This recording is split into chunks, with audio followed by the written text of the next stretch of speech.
మహబూబ్ నగర్లో కాంగ్రెస్ ప్రభుత్వం 3 రోజుల పాటు రైతు విజయోత్సవాల పేరుతోటి వాళ్ళ పరిపాలన పూర్తయి 1 సంవత్సర కాలం జరుగుతున్న నేపథ్యంలో ఒక కొత్త తరహా ఉత్సవాలను నిర్వహిస్తున్నారు. అంటే ఏం చేయకుండానే సంబరాలు చేసుకోవడం అన్నమాట. విజయోత్సవాల పేరుతోటి రేవంత్ రెడ్డి గారి ప్రభుత్వం చేస్తున్నటువంటి ఉత్సవాలను వాళ్ళు రైతులను మోసం చేసినటువంటి మోసాల ఉత్సవాలుగా చేసుకోవాలి. 2 సంవత్సరాల క్రితం వరంగల్లో రైతు డిక్లరేషన్ పేరుతోటి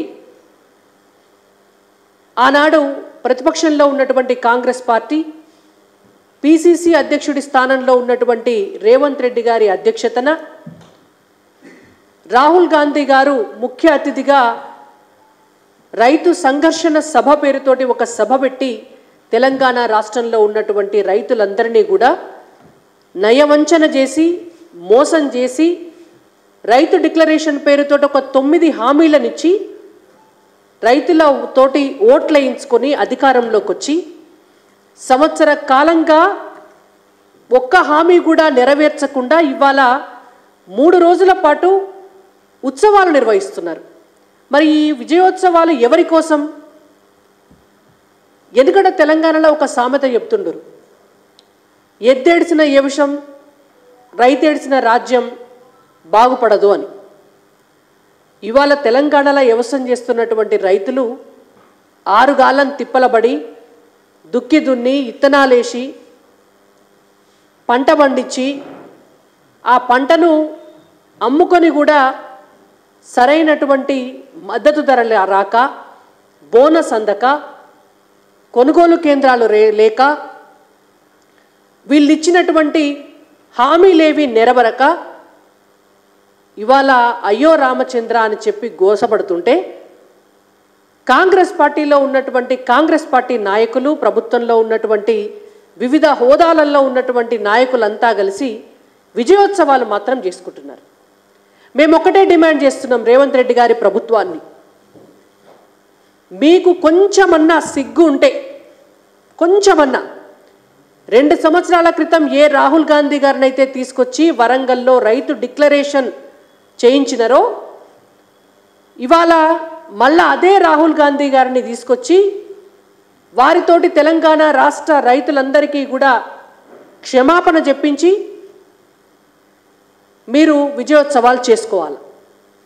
ఆనాడు మీరు చేసినటువంటి రైతు డిక్లరేషన్ ఏదైతే ఉందో ఇగో దీని మీద ఫోటోలు కూడా ఉంటాయి చాలా స్పష్టంగా. సోనియా గాంధీ గారు, ప్రియాంక గాంధీ గారు, రాహుల్ గాంధీ గారు, రేవంత్ రెడ్డి గారు, ఇంకా వాళ్ళ కాంగ్రెస్ పార్టీకి సంబంధించినటువంటి ముఖ్య నాయకులు, వీళ్ళందరి ఫోటోలతో రైతు డిక్లరేషన్ అని చెప్పి ఒక 9 హామీలు ఇచ్చినారు. ఈ 9 హామీల్లో ఒక్క హామీ కూడా నెరవేర్చనందుకు మీ రైతు డిక్లరేషన్ని మోసాల డిక్లరేషన్గా డిక్లేర్ చేసి, అయ్యా మేము మోసాల డిక్లరేషన్ చేసినాము, మీరు ఓట్లేస్తే మేము అధికారంలోకి వచ్చినాము, మాది అధికారంలోకి వచ్చి మిమ్మల్ని అందరినీ మోసం చేసినాం కాబట్టి మమ్మల్ని క్షమించండి అని చెప్పి చెంపలేసుకొని తెలంగాణ రైతులను క్షమాపణ అడిగి మీరు విజయోత్సవాలు చేసుకుంటారో, మోసాల ఉత్సవాలు చేసుకుంటారో, ఆ సభలు రద్దు చేసుకుంటారో కాంగ్రెస్ పార్టీ నిర్ణయించుకోవాలా. రేవంత్ రెడ్డి గారు సమాధానం చెప్పాలి. ఇందులో చాలా ముఖ్యమైనటువంటి అంశాల్లో చాలా పెద్ద ఎత్తున చేసినటువంటి మోసం, సోనియమ్మ సాక్షిగా రాబోయేటటువంటి సోనియమ్మ రాజ్యంలో ఇందిరమ్మ రైతు భరోసా అని చెప్పి అనౌన్స్ చేసి ఆనాడు తెలంగాణలో ఉన్నటువంటి రైతులందరికీ కూడా ఎకరానికి 15,000 రూపాయల రైతు భరోసా ఇస్తామని చెప్పి నిన్నగాక మొన్న పంట పండించుకుంటే వానాకాలం పంటకు ఒక్క రైతుకు కూడా రైతు భరోసా ఇవ్వకుండా ఎగ్గొట్టినటువంటి కాంగ్రెస్ ప్రభుత్వానికి ఇవాళ రైతు విజయోత్సవాలు చేసుకోవడానికి సిగ్గుండాల. వ్యవసాయ కూలీలకు, కౌలు రైతులకు మేము రైతు భరోసా ఇస్తాము, కౌలు రైతులకు 15,000 ఇస్తే వ్యవసాయ కూలీలకు 12,000 ఇస్తామని చెప్పి ఈనాటి వరకు ఒక్క కౌలు రైతుకు కానీ ఒక్క వ్యవసాయ కూలీకి కానీ రైతు భరోసాను అందివ్వని రేవంత్ రెడ్డి గారి ప్రభుత్వం రైతు విజయోత్సవాలు చేసుకోవడానికి కొంచెమన్నా కూడా సిగ్గుండాల మీకు. ఉపాధి హామీ పథకంలో భాగంగా పనిచేస్తున్నటువంటి కూలీలందరినీ కూడా వ్యవసాయానికి అనుబంధంగా చేస్తామని చెప్పి ఏడాది గడుస్తున్నా కనీసం వాళ్ళ లిస్టు కూడా దగ్గర పెట్టుకొని వాళ్ళకి ఏం చేయాలో ఆలోచించకుండా ఇవాళ మీరు రైతు విజయోత్సవాలు ఎవరి కోసం చేస్తున్నారు, ఎందుకోసం మీరు ఎలగబెట్టినని చేస్తున్నారు అనేటువంటిది మీ 3 రోజుల విజయోత్సవాల్లో రేవంత్ రెడ్డి గారి ప్రభుత్వం సమాధానం చెప్పాలి.